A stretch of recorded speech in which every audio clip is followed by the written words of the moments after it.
वेद। इतिहास में हम इतिहास जानने के स्रोत ये देख रहे थे। इतिहास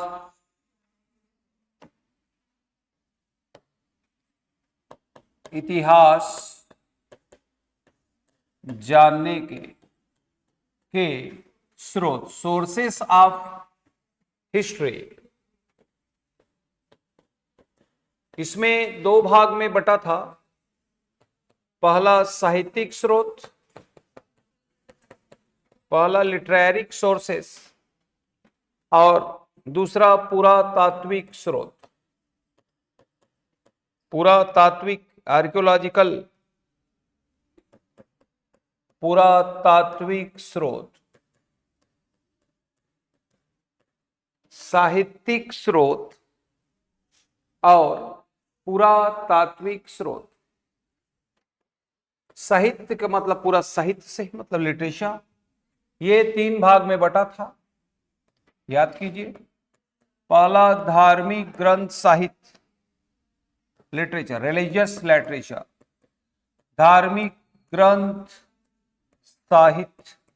दूसरा लौकिक साहित्य, लौकिक साहित्य। तीसरा विदेशी यात्रियों के विवरण, विदेशी यात्रियों के, फॉरेन ट्रैवलर्स के डिस्क्रिप्शंस के विवरण।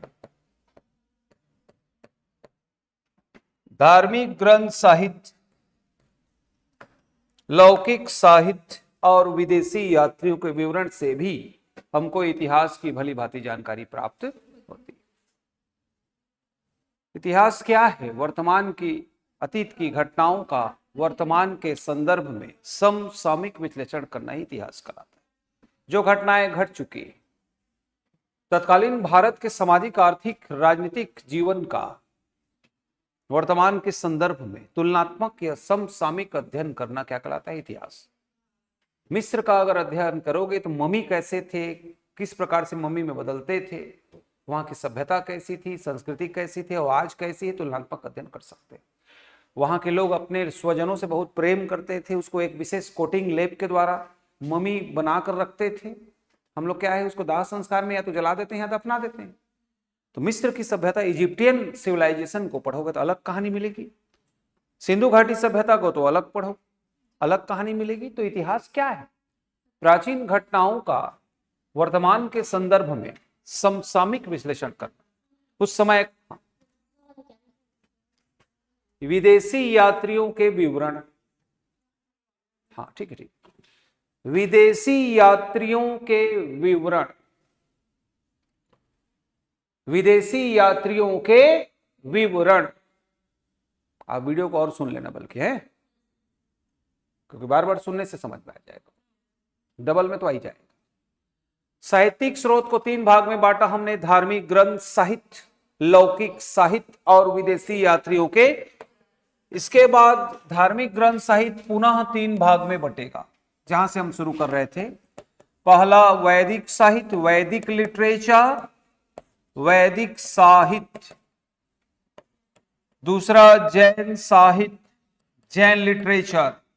और तीसरा है बौद्ध साहित्य, बौद्ध साहित्य। सा मतलब साहित्य।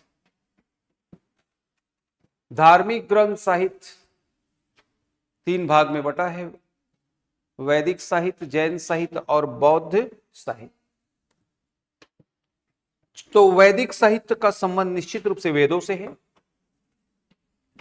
इसमें धार्मिक ग्रंथ ही आएंगे सारे। पहला वेद, दूसरा पुराण,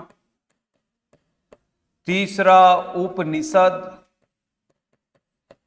वेद, पुराण, उपनिषद। चौथा वेदांग, वेदांग, वेद, पुराण, उपनिषद, वेदांग। महाकाव्य, एपिक्स, अरण्यक, अरण्यक जंगल में जो लिखे गए। वेद, पुराण, उपनिषद, वेदांग। समझ में आ रहा है? वेद, पुराण, उपनिषद, वेदांग, महाकाव्य, अरण्यक, षड दर्शन, छठो दर्शन। 5वें नंबर में महाकाव्य, 6वें में अरण्यक, 7वें में षड दर्शन। ये सब भी देख सकते हैं। स्मृति ग्रंथ,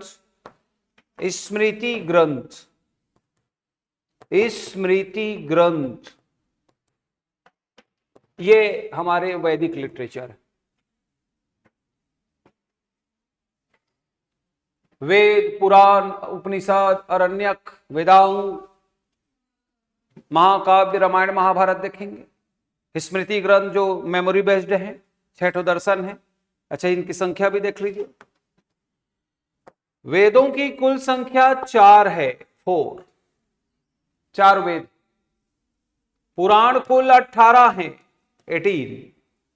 वेद कितने हैं? 4। पुराण कितने हैं?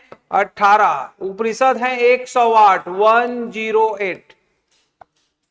उपनिषद कितने हैं भाई? कुल 108। वेदांग कितने हैं? 6। और महाकाव्य कितने पढ़ेंगे? 2। अरण्यक है कुल 7। षड दर्शन है 6। और स्मृति ग्रंथ में केवल एक स्मृति ग्रंथ पढ़ेंगे, मनुस्मृति, जो काम का है। अब मैं आगे खाता खोलने वाला हूं, फिर से इसको बोल के अंदर जा रहा हूं, है ना, क्योंकि क्लास को कल से कनेक्ट कर रहा हूं। I am just trying to connect the class whatever it occurred in the yesterday class. कल हम परिचय प्राप्त की, इतिहास क्या है, स्रोत की चर्चा कर ही रहे हैं, वेद को बताया था। इतिहास के स्रोत 2 हैं, साहित्यिक स्रोत और पुरातात्विक स्रोत। साहित्यिक स्रोत का मतलब उन पांडुलिपि, उन सारे साहित्य या रिटर्न डॉक्यूमेंट से है जो प्राचीन काल से लिखे गए। आदिम मानव के पहले का साहित्य स्रोत तो उपलब्ध नहीं है, लेकिन उसके बाद लिपि का आविष्कार जब हुआ है, तब से लेकर आज तक लिटरेचर उपलब्ध है। कुछ पुरातात्विक है, मंदिर है, स्मारक है, अभिलेख है, उसको तो बाद में बताएंगे। लेकिन अभी जो साहित्यिक है उसको 3 भाग में बांटा मैंने: धार्मिक ग्रंथ साहित्य, लौकिक साहित्य और विदेशी यात्रियों के विवरण। कोई विदेशी यात्री आएगा तो अपने लिटरेचर में लिखेगा ही। कुछ स्पेसिफिक लिटरेचर भी है, कल्लड़ की रास तरंगणी, इंडिका है मैगस्थनीज का, कौटिल्यकार शास्त्र सुने होंगे। एक एक शब्दों पर गौर करो, ठीक है। फिर साहित्य में धार्मिक ग्रंथ साहित्य को 3 भाग में बांटे हैं: वैदिक साहित्य, जैन साहित्य और बौद्ध साहित्य। वैदिक साहित्य का मतलब वेद से है। किससे? वेद। वेदों का अर्थ कल मैं बताया था, ठीक है। वेद क्या है? प्राचीन हमारे धार्मिक ग्रंथ है, विद धातु से बना है। कल का है, आप लोग लिख लेना देख के। विद धातु से बना है, वीडियो सुन लेना, जिसका शाब्दिक अर्थ होता है ज्ञान या जानना। आज की क्लास को जहां से खत्म हो वहीं शुरू करूंगा। वेद शब्द की उत्पत्ति विद धातु से हुई है, जिसका शाब्दिक अर्थ होता है ज्ञान या ज्ञान। वेद हमारे प्राचीनतम धार्मिक ग्रंथ हैं, जिनकी रचना 1500 ईसा पूर्व से 600 बीसी तक हुई। वेद कुल संख्या में 4 हैं: ऋग, यजुर, साम, अथर्व। ऋग, यजु, साम, अथर्व। ऋग्वेद, यजुर्वेद, सामवेद और अथर्व 4 हैं। महर्षि कृष्ण द्वैपायन वेद व्यास द्वारा रचित है। वेद 1500 से 600 ईसा पूर्व बीच लिखा गया है। इसमें आर्यों के सामाजिक, आर्थिक, राजनीतिक और धार्मिक जीवन का वर्णन किया गया है। धार्मिक मतलब सांस्कृतिक। All the socio economic, cultural and political features are mentioned in the Vedas. वेदों के माध्यम से ही वैदिक काल के सामाजिक, आर्थिक, राजनीतिक जीवन को भली भांति समझ सकते हैं। वेद कहलाते हैं। वेदों को अपौरुषेय भी कहते हैं। अपौरुषेय, किसी पुरुष ने इसकी रचना नहीं की। It is not written by any human beings, so that is why it is known as the apaurusheya. अपौरुषेय, पुरुषेय। देवकृत कहते हैं, देवकृत, देवताओं द्वारा कृत, रचित। It is written by the God, so that is why it is known as devkrit. तुलसीकृत, सूरकृत, कबीरकृत, वैसी देवकृत, देवताओं द्वारा रचित को देवकृत कहते। सुनकर लिखा गया है इसलिए इसको श्रुति ग्रंथ, सुनकर भी लोग लिख लेते हैं। श्रुति ग्रंथ क्या बोलते हैं? श्रुति ग्रंथ। और आचरण के नियम है इसमें, कोड्स ऑफ कंडक्ट है, how to deal a human being since morning. एक मानव को सुबह से लेकर रात तक क्या व्यवहार करना चाहिए, उसका आचरण तौर तरीका कैसा हो, ये सब वेदों में लिखा गया है, इसलिए इसको संहिता कहते हैं। It is very similar to the Samhita. All the codes of conduct are mentioned in the Vedas, so that is why it is known as Samhita, Vedic Samhita. अपरुषे श्रुति ग्रंथ देवकृत संहिता, वेदों का अन्य नाम है। यहां तक हुआ था। अब वेद कुल 4 हैं, एक वेद को मैं खोलने जा रहा हूं। अगला खोले, संख्या बताए इसमें। वेदों की संख्या कुल कितनी है? 4। पुराण कितने हैं? 18। उपनिषद कितने हैं? 108। वेदांग की संख्या 6। महाकाव्य 2। अरण्यक 7। षट दर्शन 6। स्मृति ग्रंथ 1 पढ़ेंगे, एक नहीं है, कई हैं, लेकिन 1 पढ़ेंगे। ओके, चलिए अब चलते हैं वेदों के प्रकार। पहला है ऋग्वेद। कौन सा? ऋग्वेद, सुने होंगे ऋग्वेद। ऋग्वेद, ऋग शब्द की उत्पत्ति ऋक से हुई है। ऋक, ऋग शब्द की उत्पत्ति किसे हुई है? ऋक। ऋक का शाब्दिक अर्थ, ऋक का शाब्दिक अर्थ होता है ऋचा। क्या होता है? ऋचा।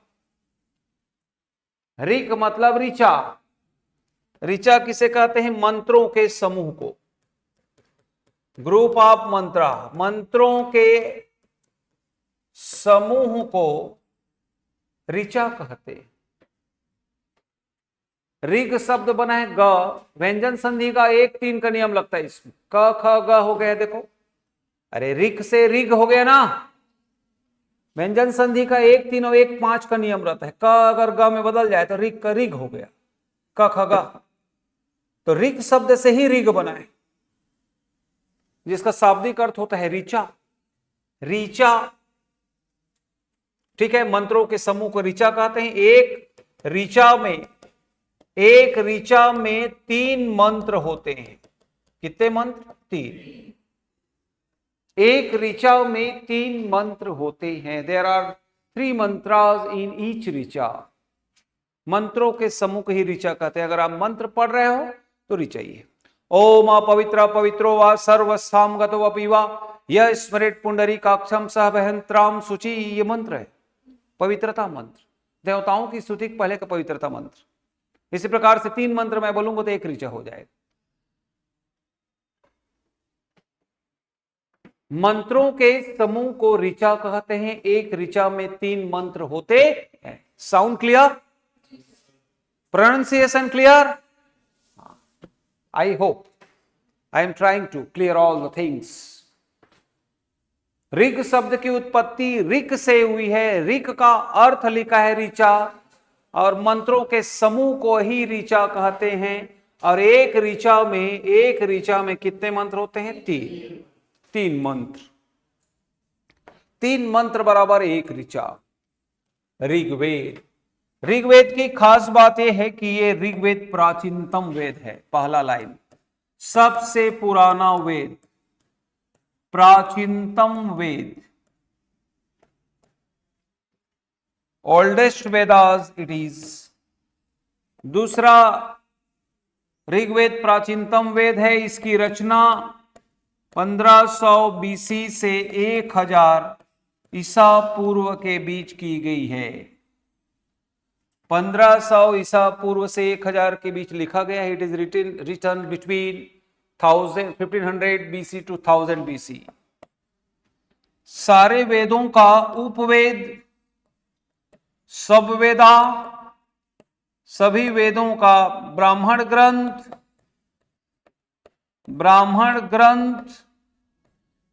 सबका वाचन करता, रीडर, पुरोहित, यज्ञ करने वाला पुरोहित या वाचन करता, और सभी वेदों का विषय देखना है। विषय, सब्जेक्ट, ये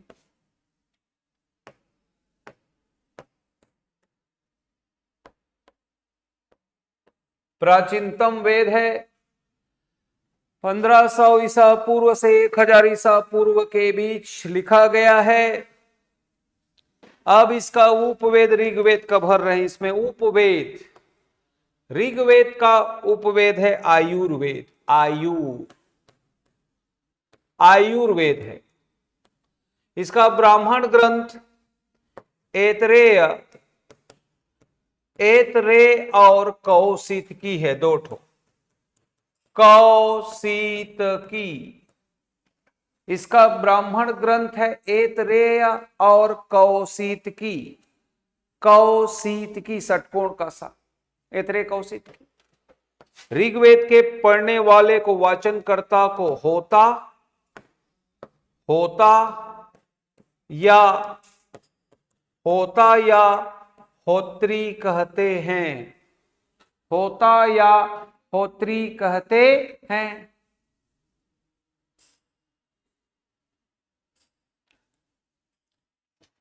होता होगा ऋग्वेद।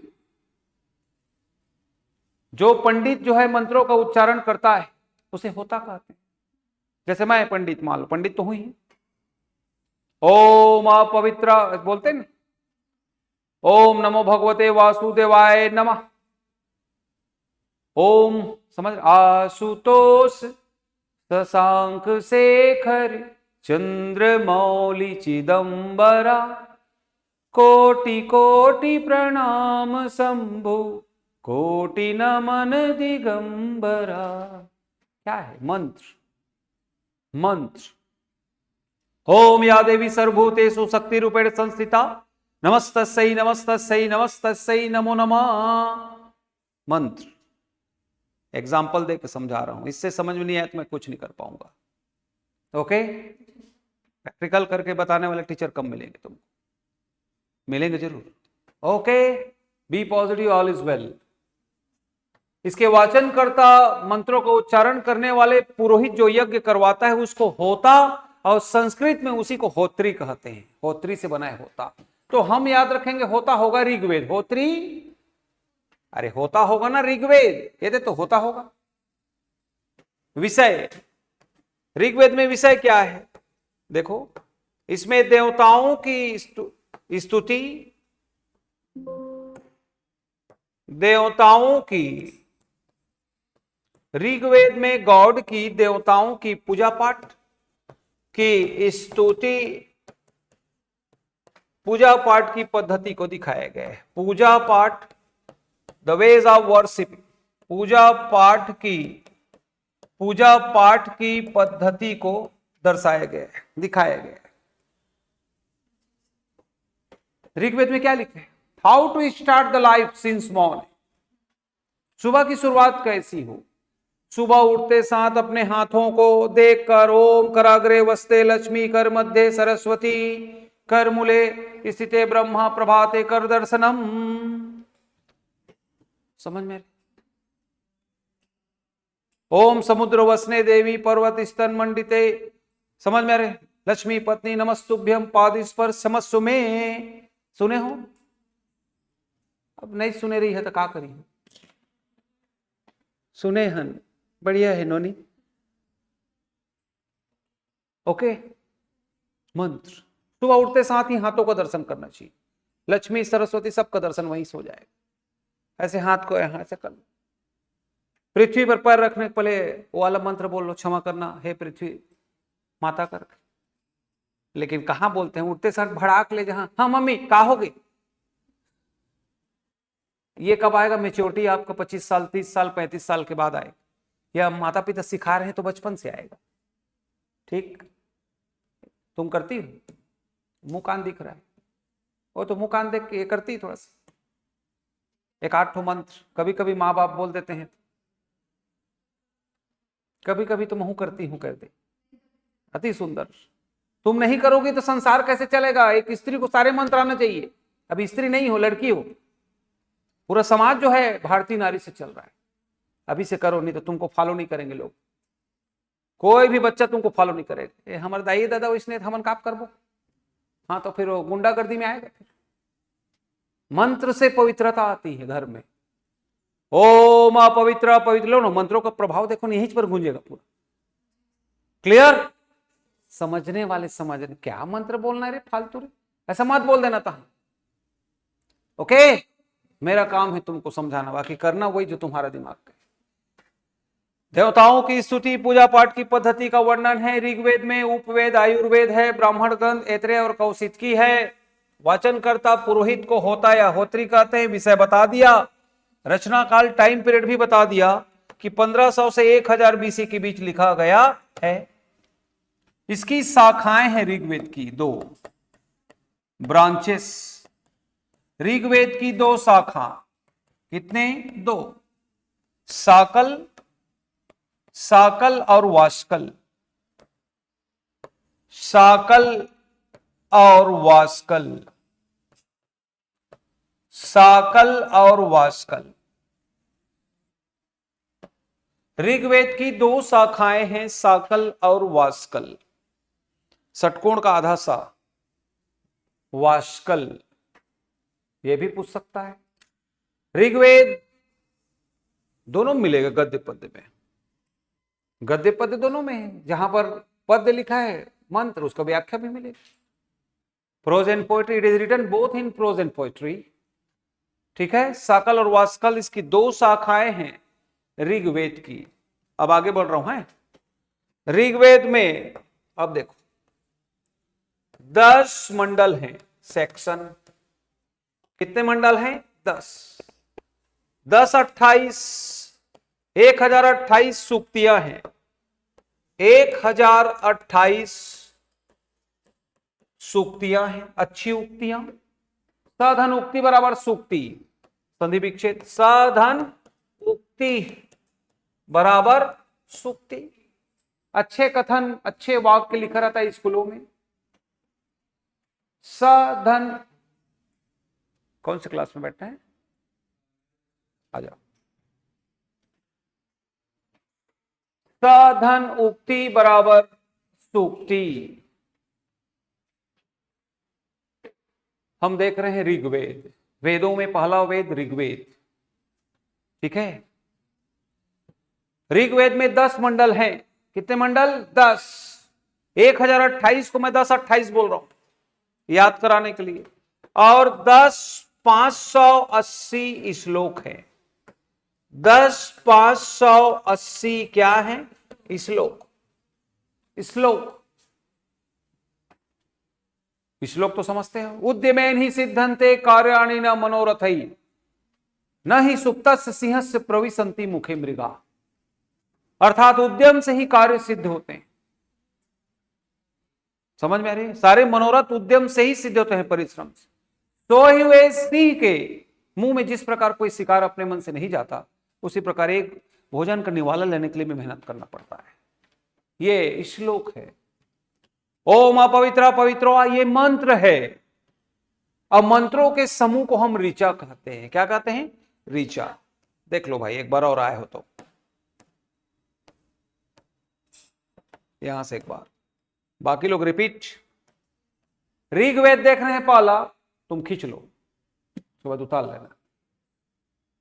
ऋग्वेद, ऋग शब्द की उत्पत्ति ऋक से हुई है। ऋक, व्यंजन संधि का 1 3 का नियम लगा, क ख ग हो गया, क से ऋग हो गया। ऋग का शाब्दिक अर्थ होता है ऋचा। ऋचा किसे कहते हैं? मंत्रों के समूह को लिखा है। Richa refers to the group of mantras. एक ऋचा में 3 मंत्र होते हैं, लिखा है। एक ऋचा में कितने मंत्र? 3। देख लो, मंत्रों का समूह, एक ऋचा में 3 मंत्र। फिर ऋग्वेद के बारे में हमने लिखा, प्राचीनतम वेद, सबसे पुराना। एक 1500 से बीसी माने बिफोर क्राइस्ट, ईसा के जन्म के पहले से 1000 ईसा पूर्व के बीच लिखा गया है। इसका उपवेद आयुर्वेद। अभी ये लास्ट में टेबल बनाऊंगा, टेबल सारे वेदों, तो सब यही लिखाएगा। ब्राह्मण ग्रंथ, ब्राह्मण ग्रंथ क्या है? दोज लिटरेचर, ब्राह्मण ग्रंथ माने डिक्शनरी, समझ लो डिक्शनरी। अंग्रेजी को समझने के लिए डिक्शनरी को पढ़ना पड़ता है, गणित को समझने के लिए गणित का फार्मूला डिक्शनरी, फिजिक्स के लिए फिजिक्स का डिक्शनरी, वैसे ही। क्लियर? इसका ब्राह्मण ग्रंथ होता है हर वेदों। वेदों के कठिन सूत्र श्लोक को समझने के लिए ब्राह्मण ग्रंथ की रचना की गई है। तो Brahmana granths are those literature, clear, which is very helpful to understand all the senses and the sentiments, senses, all the clear thoughts of the Rig Ved, thoughts of the particular Ved. जिस प्रकार ग्रामर में dictionary को पढ़ने के बाद English grammar समझ में आता है या ग्रामर समझ में आता है, उसी प्रकार ब्राह्मण ग्रंथ को पढ़ने के बाद ही वेद समझ में आते। तो वेदों को भली भांति समझने के लिए ब्राह्मण ग्रंथ की रचना की गई। कठिन कठिन सूत्रों की व्याख्या इस ऐत्रेय और कौशिक की इसका ब्राह्मण ग्रंथ है। इसका वाचन करता पुरोहित यज्ञ करता को वाचन करता रीडर बोलते हैं, उसको बोलते हैं होता या होत्री संस्कृत। होता होगा ऋग्वेद। विषय है देवताओं की स्तुति, पूजा पाठ की पद्धति बताई गई, कर्मकांड बताए गए कि सुबह से लेकर रात तक क्या क्या कर्म एक इंसान को, एक जीव को करना चाहिए, एक आत्मा को, जीव को करना चाहिए। 2 शाखाएं हैं, सकल और वास्कल। यहां पर आए थे 2 शाखा के बाद मंडल में 10 सेक्शन है, 10 मंडल, 10-28 सुक्तियां, संधि विच्छेद साधनोक्ति और 10,580 क्या है श्लोक। तो इसमें कॉमन क्या है 10, कॉमन क्या मिला 10। तो इसीलिए मैंने इसको 10 से कॉमन लेके आपको याद कराया। सुक्तियों को कई बार पूछ चुका है, ये क्वेश्चन कई बार आ चुका है दोनों में से, वो भी स्टेटमेंट में देगा, आजकल वन लाइनर नहीं देता, कथन बना के देगा। कितने मंडल हैं 10, कितनी सुक्तियां हैं 10, 28 माने 1028। अच्छी उक्तियां अच्छे कथन, जैसे अच्छी उक्तियां समझो, सत्य परेशान हो सकता है पराजित नहीं, सत्य की हमेशा जीत होती है, समझ में आने। मूर्खों के बीच जो है ऊंची आवाज में बात करने का कोई लाभ नहीं होता। एक शिक्षक की गोद में प्रलय पलता है। अच्छी उक्तियां समझ में आ रहे, ऐसे लिखा है 1028 तो अच्छी उक्तियां ऋग्वेद में लिखा गया। अहिंसा परमो धर्मा अस्ति, अच्छी उक्तियां। क्लियर, समझ गए। मंडल माने भाग, सेक्शन, उसमें मंडल बोलते हैं उसको ऋग्वेद। पहला मंडल, दूसरा मंडल, ठीक है। और 10,580 क्या है श्लोक है। अब उसको मंडल को डिटेल कर रहा हूं, चले आगे। 10 मंडल में दूसरे से लेकर 7वां मंडल, दूसरे से लेकर 7वां मंडल पुराना मंडल है, ओल्डेस्ट पुराना है। माने पुराना मंडल है मतलब सबसे पहले यही संकलित हुआ है। 2, 3, 4, 5, 6, 7, 2 से लेकर 7 मंडल पहले जोड़े गए हैं, माने पहले कलेक्ट किए गए, संकलन इनका पहले हुआ है। Clear, they were added first. पुराना बोल रहे हैं माने पहले संकलित हुए। अरे पहले इनको कलेक्ट किए, सब बिखरा हुआ था। सभ्यता का विकास धीरे धीरे हुआ, मनुष्य की सूझबूझ विकसित हुई, तब जाके साहित्य को समेटना शुरू किया कि कौन कौन सा वेद है, हाँ है, कितने ठो मंडल है 10, कहां कहां है, बिखरा हुआ है। तो सबसे पहले इनको जमाया गया, दूसरे से लेकर 7वां मंडल।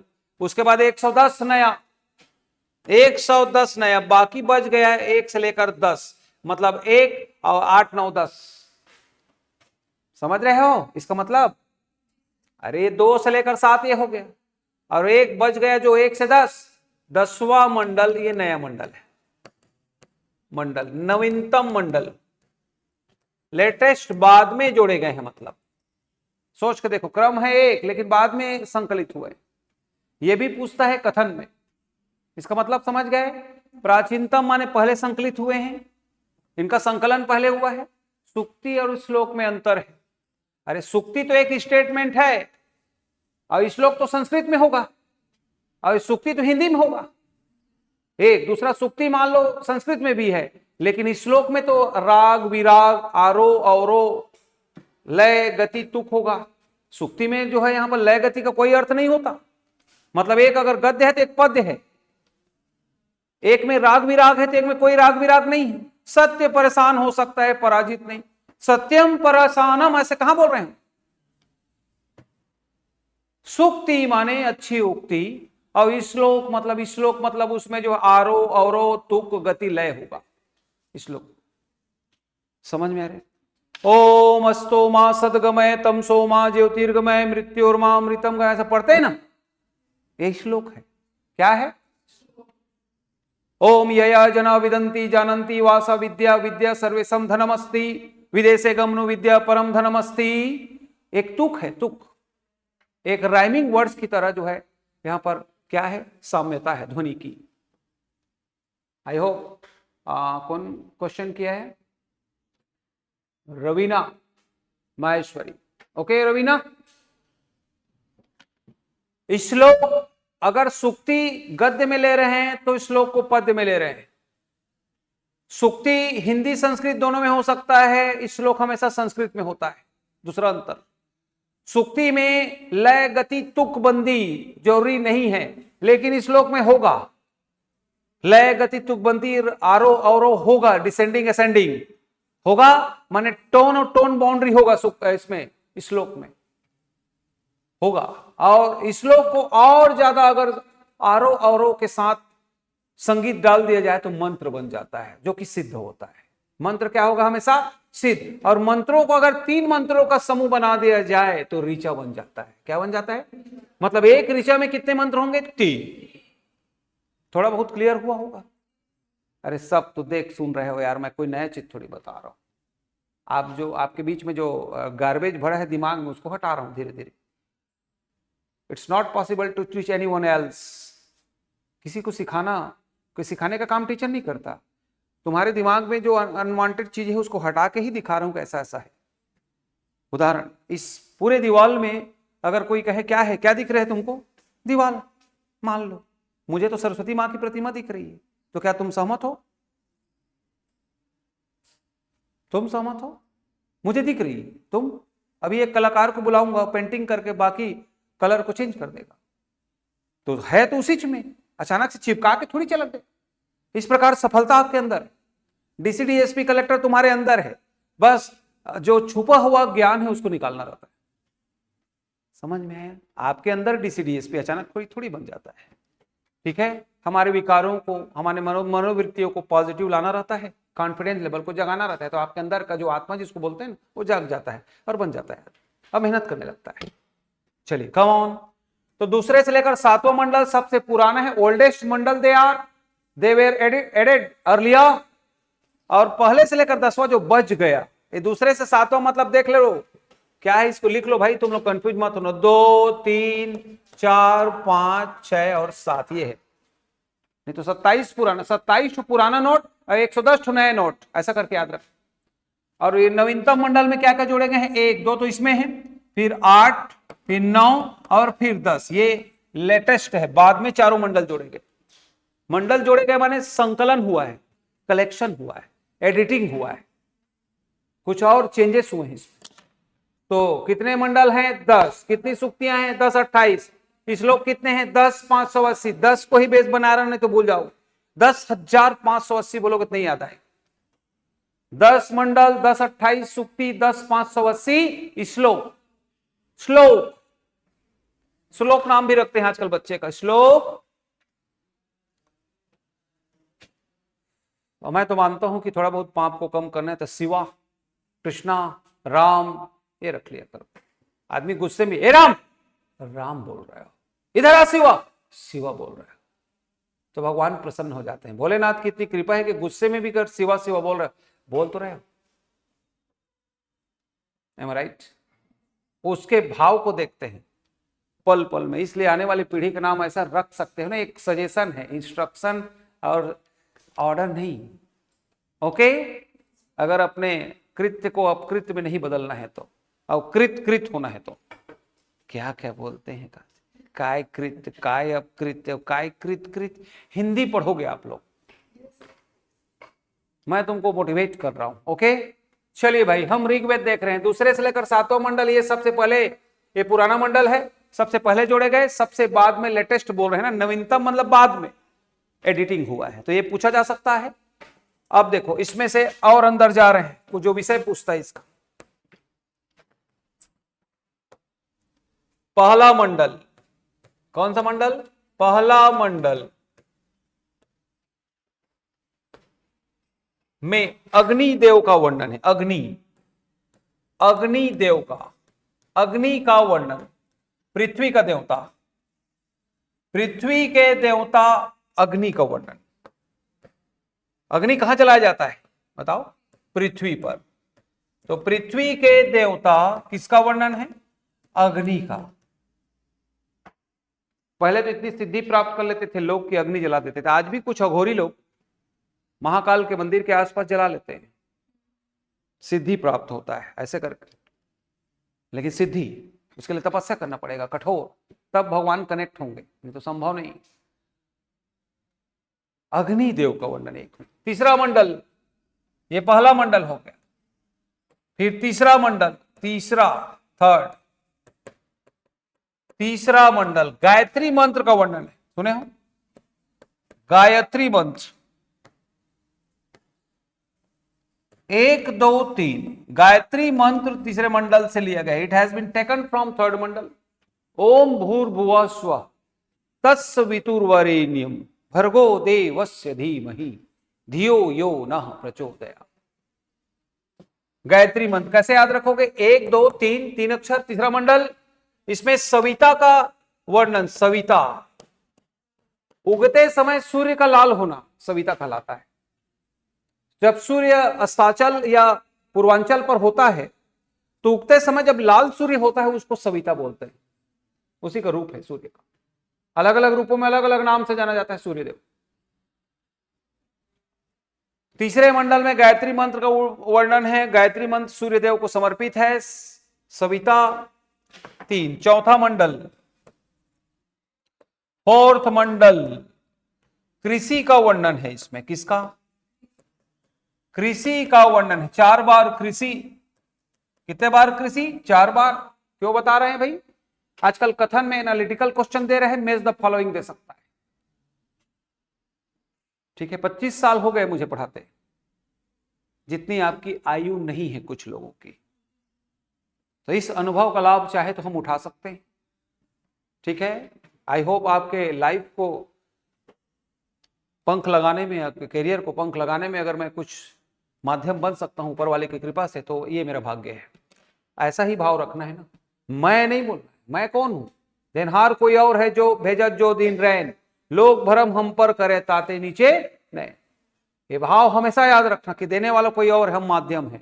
We are only facilitator who can facilitate to you as much as the god can. We can नहीं। क्लियर? ईश्वर जो दे सकता है वही माध्यम से देता है, अपने भक्तों के माध्यम से। चौथा मंडल कृषि का वर्णन है। उसके बाद 7वां मंडल। कौन सा मंडल? 7वां मंडल। 7वां मंडल में 10 राग युद्ध का वर्णन है। 10 राग्य। तो 7 का संबंध 10 से है। किससे से है? ये रे 10 राग युद्ध का वर्णन 7वें मंडल में। There is a battle between king Sudas, राजा सुदास और 10 राजाओं के बीच वैदिक काल में। पीएससी का प्रश्न है। 10 राग युद्ध किसके किसके बीच लड़ा गया? राजा सुदास और 10 राजाओं के बीच।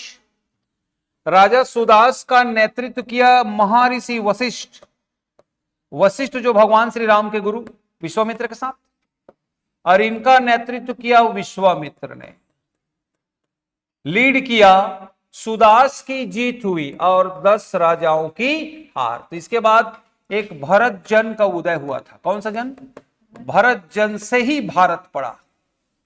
भरत जन का उदय हुआ इस युद्ध के बाद। भरत जन का उदय।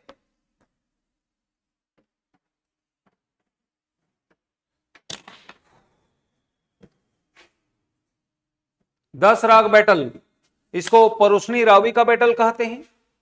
रावी नदी का युद्ध बोलते हैं। कौन सा नदी? रावी या परुष्णी का युद्ध, क्योंकि परुष्णी या रावी नदी के तट पर हुआ था। रावी नदी का प्राचीन नाम क्या है? परुष्णी। क्या है? परुष्णी। षटकोण का आधा।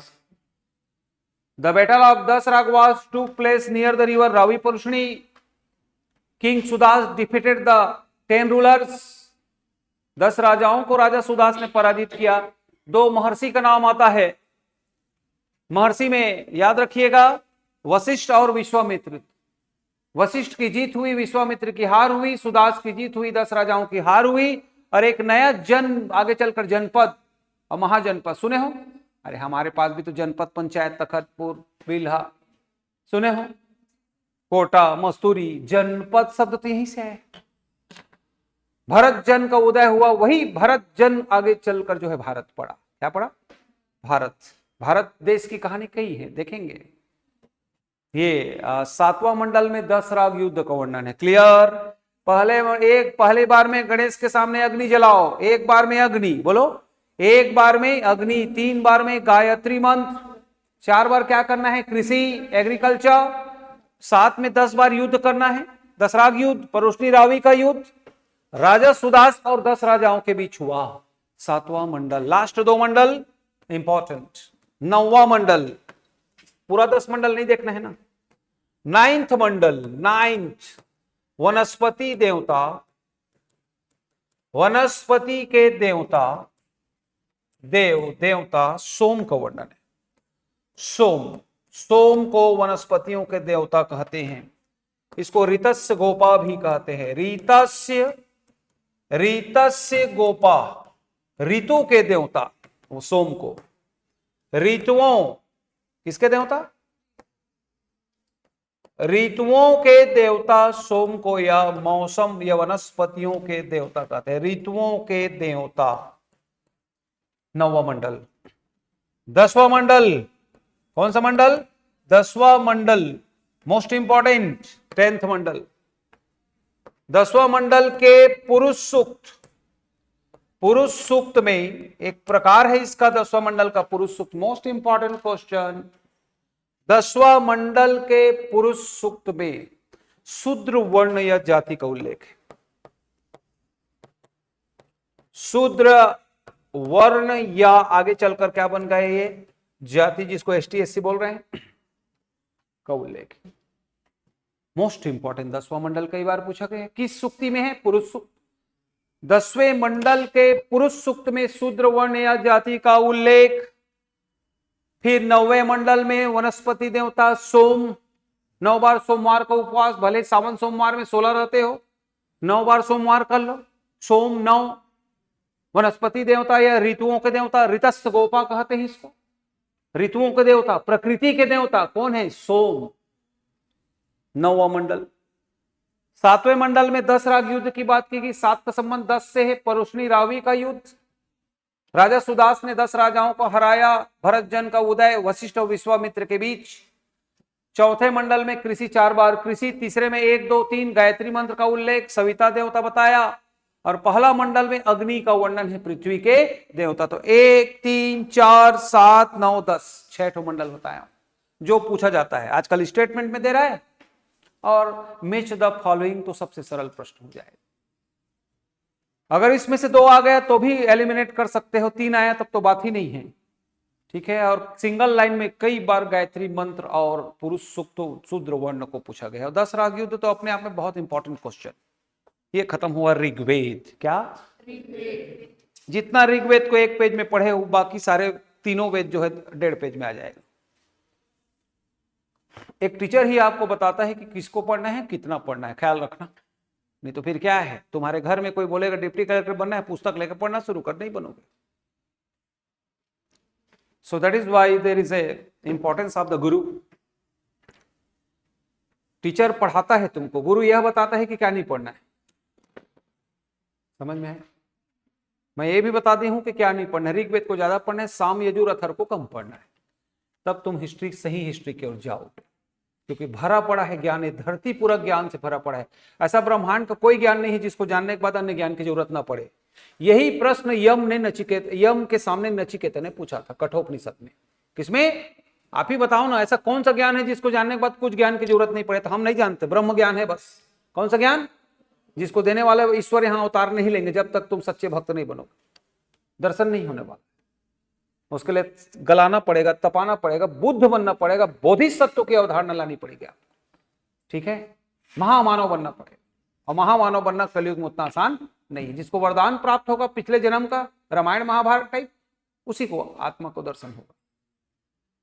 जैसे कल की अवतार होना है 10वां उड़ीसा में, लेकिन हम लोग का कम से कम 100 बार जन्म हो चुका रहेगा। तब हो सकता है हो, अभी इसी जन्म को तो संभाल लो।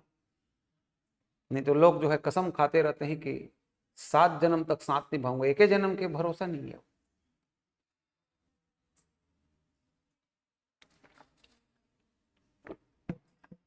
ज्ञान का जो अर्जन होता है लगातार श्रम का परिणाम है, और श्रम जब सही डायरेक्शन में लगे, समझ में आ रहे हैं, तो ब्रह्म ज्ञान हो जाता है। कौन सा ज्ञान? ज्ञान, ज्ञाता और ज्ञेय, तीन चीज होते हैं ज्ञान में। ज्ञान जिसको प्राप्त किया जाता है, जो प्राप्त करता है उसको ज्ञाता बोलते हैं, और जिसको प्राप्त करता है वो ज्ञेय। और ज्ञान भी दो प्रकार के होते हैं, पर ज्ञान और अपर ज्ञान। पर ज्ञान माने भौतिक ज्ञान, फिजिक्स केमिस्ट्री मैथ्स। अपर माने लौकिक सुपर नेचुरल पावर का नॉलेज। परा और अपरा समझ में आए? हाँ, पहली बार तो सुन तो रहे हैं, लेकिन अब का करबो का अच्छा लगता है ना रे? ठीक है, क्यों नहीं अच्छा लगेगा? Sound clear, video clear, picture clear, और क्लास भी कनेक्ट, तो फिर सुनने और पढ़ने में बहुत मजा आने लगता है। It's depend on the teacher by which way he just go through. Clear? Connect हो जाइए आप, भटकिए मत अपने लाइफ में। मेरे पास जो भी थोड़ा बहुत अल्प ज्ञान है, थोड़ा बहुत अल्प ज्ञान बोल रहा हूं, मैं ऐसा बोला था, हम ब्रह्मस्मि गए। रावण, भगवान शंकर से लड़ाई करते थे, भगवान रावण जो है, तुम्ही ने तो मुझे वरदान दिया, अब मेरे अंदर अहंकार आ गया तो मैं क्या करूं, करके निकल जाते थे ये रावण, जबकि ब्रह्म ज्ञानी थे। क्लियर? क्लियर? शिवलिंग के सामने युद्ध में जाते जाते भगवान शंकर से भारी वाद परिवाद होता था रावण का। देखना तुम रामायण। चलो यहां तक ठीक भाई? ऋग्वेद, आगे बढ़ रहा हूं। दूसरा है सामवेद। सेकंड नंबर में देखते हैं सामवेद। बोलो सामवेद। सामवेद वेद त्रयी में शामिल है। तीन ठो वेदों को वेद त्रयी कहते हैं, विशेष बताएंगे आगे। मेंस का प्रश्न है, वेद त्रयी क्या है समझाइए। ऋग्वेद में भी लिख लेना, वेद त्रयी में पहला वेद है, तीन ठो वेद ना ऊपर के, वेद त्रयी क्या होते हैं? वेद त्रयी विल डिस्कस लेटर ऑन, ठीक है।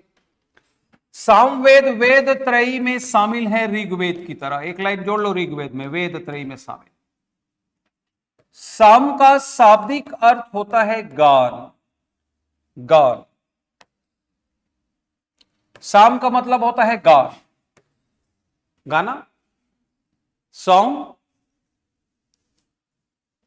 वेद त्रयी में शामिल है। इसका उपवेद, सामवेद का उपवेद, जैसे ऋग्वेद का उपवेद आयुर्वेद बताया था, तो इसका उपवेद क्या है? गंधर्व वेद। गंधर्व। इसका ब्राह्मण ग्रंथ, सामवेद का ब्राह्मण लिटरेचर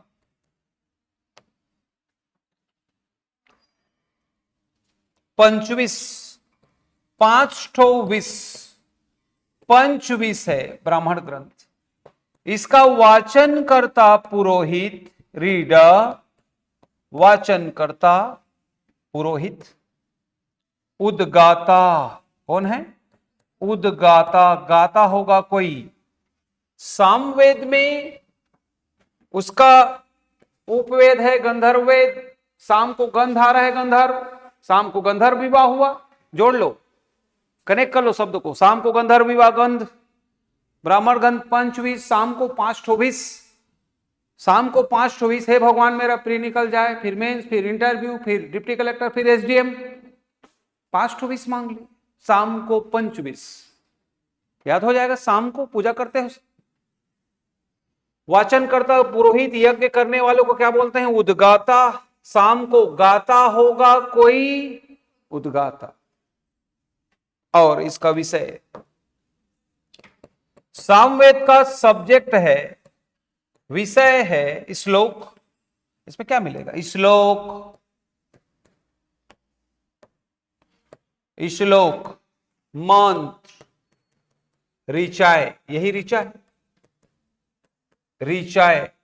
प्रयोग कब करते हैं? देवताओं की स्तुति करते समय, देवताओं की गुणगान करते समय, मंत्रों के द्वारा ही इसका प्रयोग करते हैं। देवताओं की स्तुति समय मंत्रों का उच्चारण किया जाता है। देवताओं की स्तुति करते समय सामवेद का प्रयोग किया जाता है। श्लोक, मंत्र और ऋचाएं इसमें मिलेगा। इसका उपवेद गंधर्व वेद है। ब्राह्मण ग्रंथ क्या है यहां पर? पंचविश। इसके वचनकर्ता को उद्गाता कहते हैं, ब्राह्मण को, पुरोहित को, जो मंत्रों को उच्चारण करता है। ओम गंगणपतिये नमो नमः, सिद्धि विनायक नमो नमः, सिद्धि विनायक नमो नमः, गणपति बप्पा मोरया। मंत्र, गणपति मंत्र। समझ में आ रही? अरे कुछ तो बोलो। सामवेद श्लोक मंत्र ऋचाएं हैं।